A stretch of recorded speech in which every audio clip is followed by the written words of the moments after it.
ലച്ചു, നമുക്ക് ഭാവി കാര്യങ്ങൾ തീരുമാനിക്കാം. അല്ല, എന്റെ കല്യാണം വരുമല്ലേ, ഗോൾഡ് എല്ലാം പണയത്തിലാണ്.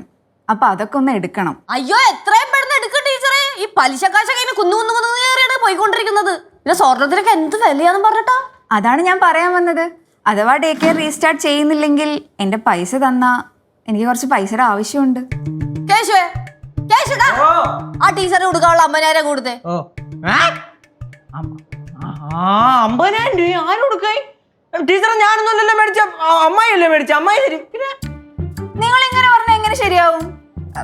ടീച്ചറെ, പൈസയുടെ കാര്യമല്ല, അത് നമുക്ക് സെറ്റ് ചെയ്ത് തരാം. പിന്നെ അമ്മായിയുടെ അടുത്ത് ടീച്ചറിന്റെ കാര്യമൊക്കെ പറയാൻ അമ്മായിക്ക് മനസ്സിലാവും. ടെൻഷൻ അടിക്കണ്ട. എന്നാലേ ഞാൻ ഇറങ്ങാണേ. നീ അങ്ങോട്ടെല്ലാം ഇറങ്ങി പോകണ്ട, ചുമ്മാ ചാട് പഠിച്ചോണ്ടിരിക്കുന്നത്. ഡാ, എൻ്റെ മനസ്സിലിരിപ്പ് എനിക്ക് മനസ്സിലാവുന്നുണ്ട്. നിനക്കിപ്പോൾ എങ്ങനെയെങ്കിലും എന്നെ ഒഴിവാക്കണം അല്ലേ? ആയിക്കോട്ടെ, എന്താ ചെയ്യേണ്ടത് എനിക്കറിയാം. കേശു, നീ നല്ല പോലെ പാടുപെടും, നോക്കിക്കോ. നീ എന്ന് പോകുന്നുണ്ടേ? 1.5 മണിക്കൂർ ഡയലോഗ് അടിച്ചോണ്ട് നിൽക്കുകയാണ്. പോയില്ലേ? പോ.